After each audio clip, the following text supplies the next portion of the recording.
मैं एक पाकिस्तानी जासूस 70 की दिहाई में भारत में एक अहम मिशन पर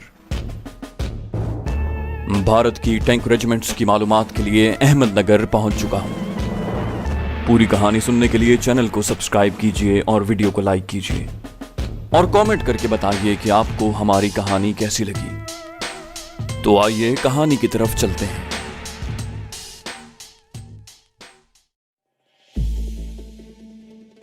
मैं कांटेक्ट से मिल चुका था। होटल पहुंचकर मैंने दरवाजा अच्छी तरह से बंद कर लिया और पैकेट खोला। पैकेट में 8 वर्क थे जिनकी एक तरफ हिंदी में लिखा हुआ था और 10,000 भारतीय रुपए थे। मैंने मोमबत्ती जलाई और सफात के सादा अतराफ को मोमबत्ती से गर्मी पहुंचाई। आहिस्ता आहिस्ता नारंगी रंग के हुरूफ उभरने शुरू हो गए। 15 मिनट तक सारे सफात की खुफिया रोशनाई से लिखी इबारत नुमाया हो गई। ये 8 वर्क हम पांचों के लिए थे। खैरियत से बॉर्डर क्रॉस करने और दिल्ली पहुंचने की मुबारकबाद दी गई थी। हौसले बढ़ाने के लिए अल्फाज की थपकी थी और मुझे एक नए मिशन को सब पर फौकियत देकर फौरी तौर पर उसे मुकम्मल करने का हुक्म था। डाक मिलने की रसीद, हालात का सरसरी जायजा और अब तक के काम को लिखने की हिदायत थी। मैंने जवाब लिखने के लिए पहले से तैयार करदा खुफिया रोशनाई से 2 सफात लिखे और वर्कों की दूसरी जानिब इंग्लिश नज़मों के कुछ हिस्से लिखे। खुफिया रोशनाई अब कोई भेद नहीं। आजकल तो माइक्रोफिल्म्स के जरिए कॉमन पिन के सिरे जितनी जगह में 40 से ज्यादा सफात मुंतकिल हो सकते हैं। हम जो खुफिया रोशनाई इस्तेमाल करते थे वो प्याज या लहसुन या लीमू का पानी होता था। उससे कागज पर लिखा जाए तो सूखने के बाद कागज पर कोई निशान नहीं रहता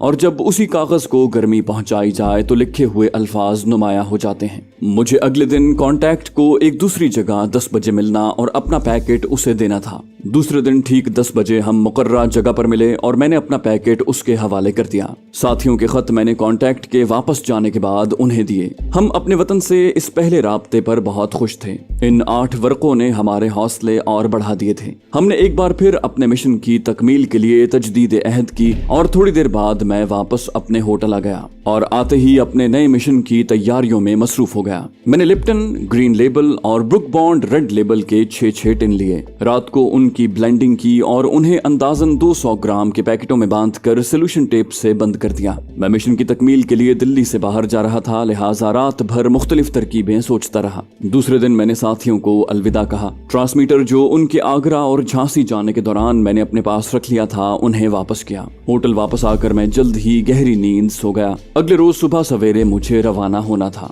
मैंने अपने कांटेक्ट को एक नई जगह और बाद दोपहर का वक्त दिया था और 12वें रोज उसे मिलने का कहा था। मैं चाहता था कि इन 12 दिनों में अपनी नई असाइनमेंट की मुफस्सल रिपोर्ट बनाकर भेज दूं। अपनी गैर मौजूदगी में मैंने ट्रांसमीटर वाले साथी को अपना सेकंड इन कमांड मुकर्रर किया। ये चारों चूंकि पहले मुख्तलिफ होटलों में ठहरे थे और फिर मैंने उन्हें कोरोनेशन में मुंतकिल कर दिया था, इसलिए उन्हें मैंने होटल के बाहर एक दूसरे से राब्ता करने की इजाजत दे दी। आपने महसूस किया होगा कि मुझे जो हिदायत पाकिस्तान से रवानगी के वक्त दी गई थी मैंने उनमें कुछ रद्दो बदल कर दिया था। इसकी वजह यह थी कि पाकिस्तान में बैठकर भारत के अंदरूनी हालात का सही अंदाजा नहीं हो सकता। 1971 में साबिक मशरकी पाकिस्तान में भारत की नाकाबिल यकीन कामयाबी ने उन्हें कुछ ज्यादा ही खुद एतमाद बना दिया था। दिल्ली में चंद रोजा कयाम के दौरान मैंने महसूस किया कि वहाँ सिक्योरिटी ज्यादा टाइट नहीं थी। दिल्ली एक कॉस्मोपॉलिटन शहर है और वहाँ भारत के हर इलाके के लोग रहते हैं। जिनसे उन्हें खतरा हो सकता था उन्हें वो शिकस्त देकर तकरीबन मुर्दा समझ बैठे थे। मुख्तसरन ये अर्ज करूं कि मैंने हालात को देखते हुए हिदायत के खिलाफ कुछ तब्दीलियां की थी।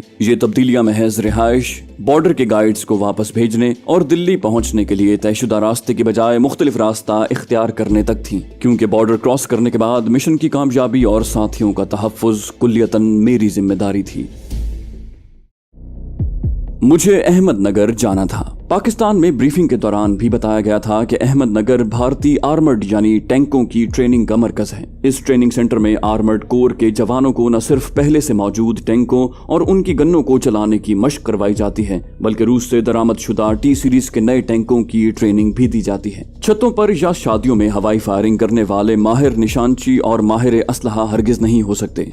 दौरान जंग सामने से आती हुई हजारों लाखों गोलियों, बमों, गर्दो गुबार, धुएं रात दिन की तमीज कॉम्प्रोमाइज किए बगैर पानी, कीचड़ और बारिश में असलहे का ठीक ठीक इस्तेमाल और निशाना लगाना, असलहा खोलना, साफ करना और फिर जोड़ के ठीक ठीक निशाना लगाने वाला ही माहिर कहला सकता है। इस हकीकत को मानने से मैं कभी इनकार नहीं करूंगा कि भारतीय अफवाज अगर तरबियत में हमसे बेहतर नहीं तो कमतर भी नहीं है। बर्रे सगीर पर मुसलमानों की 1000 साला हुक्मरानी ने उन्हें कम हिम्मत बना दिया था और 65 की जंग में अददी लिहाज से बहुत कम पाकिस्तानी अफवाज ने उनके छक्के छुड़ा दिए थे। लेकिन 71 की जंग में पाकिस्तान को दो लख्त करके और 90,000 पाकिस्तानी अफवाज को कैदी बनाकर उनके मुर्दा हौसलों में जान पड़ गई थी और वो फिर अखंड भारत का ख्वाब देखने लग गए थे। मेरा ये मिशन था कि मैं अहमदनगर के ट्रेनिंग सेंटर में जाकर नए दरामदी टैंकों के मुतालिक मुकम्मल मालूमात हासिल करूं कि कौन कौन सी रेजिमेंट यहाँ किन टैंकों पर ट्रेनिंग हासिल कर रही है। इसके अलावा ये भी मालूम करूं कि ट्रेनिंग मुकम्मल करने के बाद ये रेजिमेंट्स कहाँ जाएंगी और किन इन्फेंट्री डिविजन्स के साथ इनको शामिल किया जाएगा। मुझे पूरी तरह एहसास था कि ये मालूमात पाकिस्तान के लिए बहुत अहम है।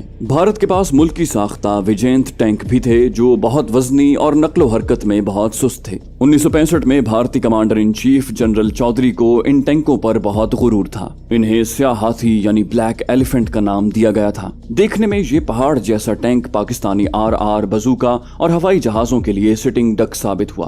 भारत के पास इनके अलावा फ्रांसीसी साख्ता AMX-13, रूसी PT-76 और रूसी T सीरीज के टैंक थे। 71 की जंग के फौरी बाद रूस ने भारत को T सीरीज के बेहतर क्वालिटी और कारकर्दगी के टैंक भी दिए थे, जबकि हमारे पास पुराने अमरीकी शर्मन, पेटन और M सीरीज के टैंक थे। ट्रेनिंग के बाद इन टैंकों की रेजिमेंट्स को हिंदो पाक बॉर्डर पर तैनात किया जाना था। पाकिस्तान के लिए इन टैंकों की कारकर्दगी और इनकी डिप्लॉयमेंट पोजीशन से आगाही बहुत जरूरी थी। मसलन अगर T-57 भारतीय टैंक के सामने हम अपने जंग अजीम दोम के फरसूदा शर्मन टैंक रखें तो सिवाय अपने टैंकों की तबाही के कुछ हासिल ना हो सकता था। T-57 के सामने पाकिस्तान को अमेरिका से मिले M सीरीज के नए टैंक और पैटर्न टैंक लाने थे। इसी वजह से मुझे ये अहम मिशन सौंपा गया था। अहमदनगर बंबई से तकरीबन 500 किलोमीटर पहले गोदावरी दरिया के बिल्कुल करीब अलग थलग जगह पर वाक़ था। इसके गिरदोनिवाह में भी कोई बड़ी सनत या बड़ा शहर नहीं है। गोदावरी दरिया की एक नहर अहमदनगर के बिल्कुल करीब से गुजरती है। ये इलाका टैंकों की तरबियत के लिए निहायत मौजू है। यहाँ ऊंचे नीचे टीलों, रेत, कीचड़ और पानी की मौजूदगी से टैंकों को हर तरह की तरबियत दी जा सकती है। करीब 20-22 घंटे सफर के बाद मैं अहमदनगर पहुंचा। एक ठीक ठाक होटल में कमरा ले लिया। मेरा अहम मसला उन ममनुआ हुदूद में दाखिल होना था जहां ब्रिगेड हेडक्वार्टर और डिवीजन हेडक्वार्टर थे। ट्रेनिंग के इलाके में दाखिल होना अव्वल तो फजूल था और दूसरे तकरीबन नामुमकिन। ब्रिगेड हेडक्वार्टर और फिर उसके तवस्सुत से डिवीजन हेडक्वार्टर में पहुंचने के लिए मैंने अपनी ब्लेंडेड चाय का सहारा लिया और दोनों जगहों पर 2IC और ADOS तक पहुंच गया। दोनों को लंगर के लिए अपनी चाय पेश की। मैंने उन्हें अपना बंबई का न्यू नागपाड़े का एड्रेस दिया, जिसके बिजनेस कार्ड मैंने दिल्ली से ही बनवा लिए थे, और अहमदनगर में होटल में रिहाइश का भी बता दिया। मुझे यकीन था कि मेरी चाय की क्वालिटी और कीमत उनके लिए बाइसे कशिश होगी। दोनों हेडक्वार्टर्स में जाते ही मैंने डिवीजन और रेजिमेंटल निशानों से उनकी शनाख्त की। वो सब तकरीबन एक ही डिवीजन के ब्रिगेड और रेजिमेंट्स के थे। अब मुझे तलाश थी ट्रेनिंग लेने वालों की। शाम को मैं शहर में घूमने निकल गया। मैंने साइकिल रिक्शा लिया और सारा शहर घुमाने को कहा। ट्रेनिंग सेंटर की जानिब जहां शहर की हुदूद खत्म होती हैं वहां छावनी से बाहर शराब खाने थे, जहां मैंने फौजी जवानों को अंदर जाते और बाहर निकलते देखा। मैं एक शराब खाने में दाखिल हुआ। वहां मुख्तलिफ रेजिमेंटों के निशान लगाए हुए फौजी मौजूद थे। पाकिस्तान में ट्रेनिंग के दौरान चूंकि मुझे भारत की तमाम डिविजन्स, ब्रिगेड्स और रेजिमेंटों के निशान अजबर करवाए गए थे, इसलिए मैंने फौरन पहचान लिया कि ये सब मुख्तलिफ टैंक रेजिमेंटों के ही जवान थे। भारत में उस वक्त फौजियों को हर रोज राशन में 2 आउंस शराब मुफ्त मिलती थी। जाहिर है कि सिर्फ 2 आउंस शराब से उनका नशा पूरा नहीं हो सकता था, इसलिए छावनी के गिर्द शराब खाने बने हुए थे जहां देसी शराब मिलती थी और वहीं पर ये फौजी अपनी बकिया तलब पूरी करते थे। मैंने इन शराब के नशे में झूमते फौजियों से अपने मतलब की बातें उगलवाने का मंसूबा बनाया और वापस होटल लौट आया। अगले दिन मैं फिर 2IC और ADOS के दफातर में गया। मेरी चाय के नमूने अभी वहीं पड़े थे। दोनों जगहों से मुझे कहा गया कि 1 महीने के अंदर वो फैसला करेंगे कि मेरी चाय खरीदी जाए या नहीं, और अगर फैसला मेरे हक में हो गया तो मुझे मुसलसल सप्लाई जारी रखने के लिए ज़र-बयाना भी जमा करवाना पड़ेगा। मेरे साथ बाकायदा मुआहिदा किया जाएगा कि मैं कब से सप्लाई शुरू करूं। दफ्तर के क्लर्कों वगैरह की गुफ्तगू से मुझे अंदाजा हो गया कि डिवीजन हेडक्वार्टर में ADOS और ब्रिगेड हेडक्वार्टर में 2IC और एडजुटेंट से राब्ता बढ़ाना, या यूं कह लीजिए कि उन्हें खुश करना लाजमी होगा, तभी मुझे कॉन्ट्रैक्ट मिल सकेगा। मैंने ADOS के दफ्तर के एक जरा ज्यादा ही खिलंडरे किस्म के क्लर्क को अपने होटल में शाम को गपशप करने के अलावा खुश करने के हवाले से बातचीत करने की दावत दी। उसने होटल में तो आने से माजरत कर ली, क्योंकि शहर में कई कैबा खाने होने की वजह से फौजियों के लिए अक्सर इलाके आउट ऑफ बाउंड थे, और FIU और मिलिट्री इंटेलिजेंस वाले फौजियों को इन ममनुआ इलाकों से पकड़ने के लिए घूमते फिरते रहते थे। एक फौजी क्लर्क को शहर के एक होटल में एक अजनबी सिविलियन के साथ देखकर वो शक कर सकते थे। मैंने उसे कहा कि फिर छावनी के बाहर शराब खानों में से किसी एक पर मिल ले। वो मान गया और मुझे एक शराब खाने की लोकेशन समझाई कि वहाँ 8 बजे शाम मिलेगा। उसे दावत देने से मेरा एक मकसद तो हल हो गया कि मैं इन शराब खानों में अजनबी बनकर न जाऊं, बल्कि कोई फौजी भी मेरे हमरा हो। एक बार वहाँ मुतारिफ हो गया तो फिर वहाँ दूसरों से अपने मतलब की बातें उगलवाने में ज्यादा दुश्वारी पेश नहीं आएगी। शाम 7:45 से भी पहले मैं उस शराब खाने में जा पहुंचा और बाहर टहलने लगा। दरवाजे से अंदर देखा तो वो पहले ही बैठा हुआ था। मैं अंदर उसकी टेबल पर गया। उसने पुरतपाक खैर मकदम किया और इससे पहले कि वो कुछ ऑर्डर दे, मैंने वेटर को सबसे अच्छी शराब की पूरी बोतल लाने को कहा। चंद लम्हों तक उसने रस्मी सा एहतजाज किया, जिस पर मैंने कहा कि तुम फौजी मुलाजिम पेशा और कलील तनख्वाह पाने वाले हो, जबकि मैं कारोबारी आदमी हूँ। इस दौरान उसके 2-3 वाकिफकार भी आ गए। उन्हें भी मैंने अपने टेबल पर बुला लिया। शराब खाने के इस हॉल में मुख्तलिफ टैंक रेजिमेंटों के जवान और NCO मौजूद थे और बहुत गुलगपाड़ा मचा रहे थे। मुझे ऐसे ही माहौल की तलाश थी। मैं खासा चौकन्ना भी था, लिहाजा उस रात सिवाय इधर उधर की बातों और हंसने हंसाने के अपने काम की कोई बात न की। वहां पर ही मालूम हुआ कि उस शहर का ये सबसे माकूल शराब खाना है और तमाम शराब खाने रात 12 बजे लाजमी तौर पर बंद हो जाते हैं। खाने के लिए भी सबकी पसंद का ऑर्डर मैंने दिया और जब हम उठे तो वो 3 बोतलें डकार चुके थे। इक्का दुक्का रिक्शे आ जा रहे थे। वो अपनी तरंग में छावनी की तरफ चले गए, जबकि मैंने एक रिक्शे पर होटल की राह ली। वहां का माहौल देखकर मैंने पुख्ता इरादा कर लिया कि अगली शाम से मैं अपने काम का आगाज कर दूंगा। अगले रोज मैं 7 बजे शाम ही वहां पहुंच गया और उस वक्त भी शराब खाने में खासे गाहक थे। गुज़श्ता रात की बड़ी टिप की वजह से वेटर ने बड़ी खुश अखलाकी से मुझे एक खाली टेबल पर बिठाया और उसी उम्दा शराब की बोतल ले आया। थोड़ी देर बाद मैं ग्लास हाथ में थामे उठा और एक टेबल के पास से गुजरते हुए जानबूझकर लड़खड़ाया और ग्लास एक फौजी पर उंडेल दिया। उस टेबल पर 5 फौजी बैठे हुए थे। वो मुझे घूरने लगे। मैंने माजरत की, मुस्कुराया और फिर खिलखिलाकर हंस पड़ा। इससे पहले कि वो कुछ बोले मैंने कहा कि बंबई से आया हूँ, आप ही की छावनी में ADOS से कारोबारी सिलसिले में मिल चुका हूँ। आपका मेहमान हूँ, लेकिन अब आप 5 मेरे मेहमान हैं। शराबी अंदाज में मैंने बैरे को कहा कि मेरे टेबल से मेरी बोतल और 2 मजीद बोतलें इसी टेबल पर ले आए। हर जगह पर निचले रैंक के फौजी और जवान उमूमन बहुत महदूद सोच रखते हैं, और फिर जब ADOS जो कि लेफ्टिनेंट कर्नल के ओहदे का होता है उससे मिलने वाला कारोबारी शख्स ऐसे रैंक्स में बेतकल्लुफी से बैठ जाए तो वो खासे मुअद्दब हो जाते हैं। उन्होंने पहले तो मेरा मेहमान बनने से इनकार किया, लेकिन जब मैंने बेतकल्लुफी से उन्हें यार यार कहना शुरू किया तो उनकी झिझक खत्म हो गई और खासा दोस्ताना माहौल पैदा हो गया। थोड़ी ही देर में नौबत यहाँ तक पहुंची कि वो मेरे साथ ठट्टा मजाक करने लगे। मैंने निहायत होशियारी से गुफ्तगू का रुख अपने चाय के कारोबार, भारतीय बंगाल की चाय और फिर साबिका मशरकी पाकिस्तान से चाय भारत में स्मगल होने की तरफ फेरा। मैंने उन्हें कहा कि मुझे ये समझ में नहीं आया कि हमारी फौज ने पाकिस्तानी फौज से ढाका में हथियार डलवाए और बजाय इसके कि पूरे मशरकी पाकिस्तान पर कब्जा कर लेते तो अखंड भारत का आधा ख्वाब भी सच हो जाता और हमारे देश की सरहदों में वुसअत भी आ जाती। इसकी बजाय आप 90,000 पाकिस्तानी फौजियों को कैदी बनाकर ले आए। ना मालूम पाकिस्तान उन्हें वापस लेगा भी या नहीं। अब तो वो हम पर महज खुराक वगैरह का बोझ बनकर रह गए हैं। वो सब हंसने लगे। उनमें से एक जरा समझदार दिखाई देता था। वो बोला, साहब हम नुकसान में हरगिज नहीं बल्कि बहुत फायदे में हैं। 90,000 पाकिस्तानी फौजी हमारी कैद में हैं। इस शिकस्त से बाकी मानदा मगरबी पाकिस्तान की कमर टूट चुकी है और आपको हम बहुत जल्द दिखाएंगे कि ये बचा कुचा पाकिस्तान भी हमारे कब्जे में आ जाएगा। मैं अजनाले का रहने वाला हूँ और फौज में 9 साल से टैंक रेजिमेंट में हूँ। हम शरणार्थी हैं और पिशावर के रहने वाले हैं। मेरे स्वर्गवासी पिता भी फौजी थे। वो 65 की जंग में अमर हो गए। वो कहा कहा करते थे कि पूर्वी पाकिस्तान के मुकाबले में पश्चिमी पाकिस्तान को फतह करना आसान है, इसलिए कि पश्चिमी पाकिस्तान के साथ अफगानिस्तान हमारा दोस्त है। आधे से ज्यादा कश्मीर पर हमारा कब्जा है, जहां पर हम बुलंदी पर हैं। हमने इसी मकसद के हुसूल के लिए 65 में पश्चिमी पाकिस्तान में जंग लड़ी थी कि अटक तक अफगानिस्तान आगे बढ़कर कब्जा कर लेगा और अपने बॉर्डर से आगे बढ़कर हम गुजरांवाला तक का इलाका फतह कर लेंगे। उधर कश्मीर से हमारी फौजें गुजरात, मीरपुर और मरी के रास्ते आगे बढ़कर सारे पाकिस्तान का तिया पांचा कर देंगी। इसके मुकाबले में पूर्वी पाकिस्तान में दरियाओं की बहुतात और दलदली इलाकों की वजह से लड़ना और उसे फतह करना ज्यादा मुश्किल है। बर्मा भी हमारा ऐसा दोस्त नहीं जो ऐसे वक्त में हमारी मदद करे। अब पूर्वी पाकिस्तान में पाकिस्तानी फौजों से हथियार डलवाकर और कैदी बनाकर हम उन्हें अपने देश में ले आए हैं। पूर्वी पाकिस्तान से हमारा फौजी मुआहिदा है कि वो 20 साल तक 2 डिवीजन से ज्यादा फौज नहीं रखेगा।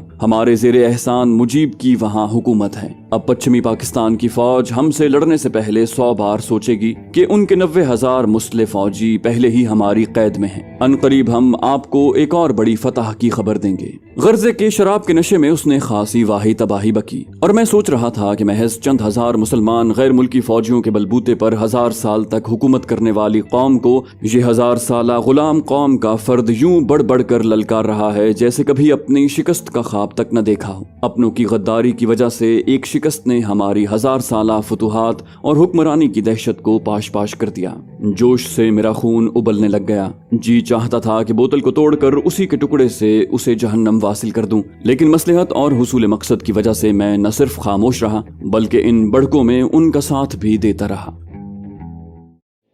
मैं अहमदनगर के भारतीय फौज के ब्रिगेड हेडक्वार्टर के करीब एक शराब खाने में बैठा हुआ था। 3-4 भारतीय फौजियों के साथ गपशप चल रही थी और बात अब जंग की तरफ आ चुकी थी। मैंने पूछा कि मशरकी पाकिस्तान को, जिसे तुम्हारे स्वर्गवासी पिता के कहने के मुताबिक फतह करना मुश्किल था, तुमने इतनी आसानी से कैसे फतह कर लिया? तो उसने कहा, जिस मुल्क का सदर शराबी, कबाबी और जानी हो, ईस्टर्न कमांड का कमांडर बजाय जंगी चालें सोचने के रुकैया हॉस्टल ढाका में रिहाइश पजीर लड़कियों को जबरन उठवाता हो, जिसकी बिना पर 2 दर्जन से जायद लड़कियों ने 2 मंजिला छत से कूदकर इज्तिमाई खुदकुशी की हो, जिस मुल्क में जमहूरियत नाम की कोई चीज ना हो, उसे शिकस्त नहीं होगी तो और क्या होगा। वो फौजी पढ़ा लिखा और जंगी मालूमात पर खास दस्तरस रखता था। मैंने उसकी गुफ्तगू की बड़ी तारीफ की। नशे में होने की वजह से और एक सिविलियन से अपनी तारीफ सुनकर वो कुछ और भूल गया। कहने लगा, हमारी सरकार गैर मुल्कों से जो असलहा लेती है वो खूब छान फटक कर और अपने अव्वलीन मकसद यानी अखंड भारत के हुसूल के लिए कारामद जान कर लेती है। रूस हमारा सच्चा दोस्त है। जंग से ऐन कबल उसने हमारे साथ दिफाई मुआहिदा किया।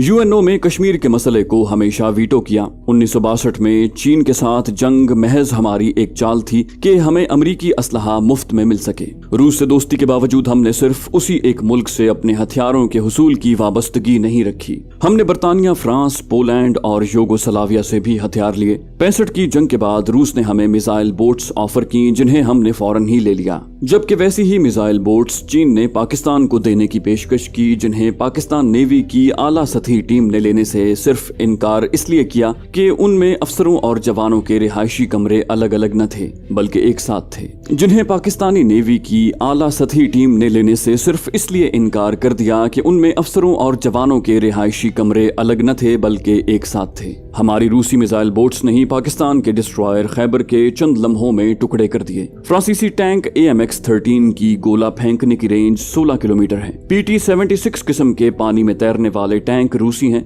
लेकिन पाकिस्तान सिर्फ एक मुल्क अमेरिका पर इन्हिसार करता है और अमेरिका खुद सबसे बड़ा गासिब है। रेड इंडियंस के मुल्क पर यूरोपीय अक़वाम ने कब्जा किया और फिर खाना जंगी के बाद रियासतों में बंटकर हुकूमत करने लगे और रेड इंडियंस को प्रिजर्वेशंस तक महदूद कर दिया। आज रेड इंडियंस सिर्फ फिल्मों में या कौमी त्योहारों पर सयाहों का दिल बहलाते नजर आते हैं। हमने अपनी दिफाई इंडस्ट्रीज लगाई और बहरी जहाज, हवाई जहाज और टैंक तक बनाने लग गए, जबकि पाकिस्तान एक जीप तक नहीं बना सका। उसकी बातें खंजरों की तरह मेरे सीने में पैवस्त हो रही थीं, लेकिन मैं खामोश था। वो तो कामयाबी और शराब के नशे में बोल रहा था और मुझे यूं महसूस हो रहा था जैसे मुझे आईना दिखा रहा हो, और इन सुतूर में वही आईना मैं अपनी कौम को दिखाना चाहता हूँ। हम भी वही हैं हैं, दुश्मन भी वही है और उसके अजाइम भी वही। पृथ्वी और अग्नि मिसाइल उसके जारहाना अजाइम की अक्कासी करते हैं। ये तो रब्बे जुल जलाल वल इकराम की ज़ात पाक है जिसने इस आधे पाकिस्तान को अपनी पनाह में रखा हुआ है, वरना हमने तो अपनी बर्बादी में कोई कसर नहीं छोड़ी।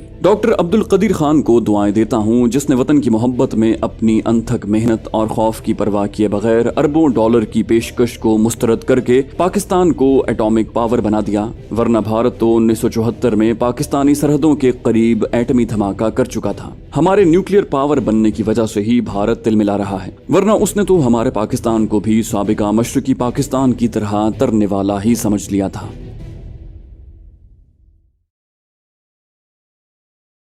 तो दोस्तों, ये थी हमारी आज की एपिसोड। उम्मीद करते हैं आपको हमारी कहानी पसंद आई होगी। जाने से पहले इस वीडियो को लाइक कीजिए और शेयर करना मत भूलिए। कमेंट करके हमें बताइए कि आपको हमारी वीडियो कैसी लगी, और अगर अभी तक आपने इस चैनल को सब्सक्राइब नहीं किया तो इसे सब्सक्राइब कीजिए और बेल आइकन दबाकर ऑल नोटिफिकेशंस ऑन कर लीजिए।